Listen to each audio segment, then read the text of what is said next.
Shoot करावीसारखी कधी नाही वाटली, वारी अनुभवासारखी वाटली आधी. दिस वॉज लाईक माझं बॅकग्राऊंड वारकऱ्यांचं आहे.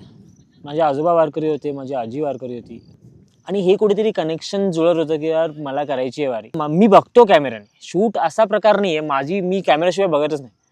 त्यामुळे माझी दृष्टी कॅमेऱ्याची आहे, मी कॅमेरा थ्रूच बघतो, मी लेन्स थ्रूच बघतो. त्यामुळे मग मी वारीत जायचं आणि मग फक्त वारी करायची हे माझ्या हातनं साध्य नव्हतं. त्यामुळे मग माझ्या बरोबर काय करायचं, तर मग फोटोग्राफी करा. आपण करू काय शकतो की फोटो काढू शकतो. त्यामुळे मग ही वारीची सुरुवात अशी झाली. आता हे 4थं वर्ष आहे. वारी करावीसारखी वाटली की बॅकग्राऊंड कुठेतरी रूट्स कनेक्टेड होते की यार मला करायची आहे, मला तो अनुभव घ्यायचा आहे, मला त्या वारकऱ्यांबरोबर चालायचं आहे. जी लोक आपला घरदार सोडून 15-20 दिवस कसं चालतात तर कसं चालतात, नियम शिष्टाचार असतात तर काय असतात वारीचे, हे सगळं समजून घेणं मला अनुभवायचं होतं बेसिकली.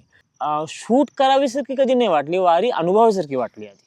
आणि त्याच्यानंतर मग बाकी अगेन शूट होत आलं. मी बघतो तसा, त्यामुळे तो शूट झाला माझ्या.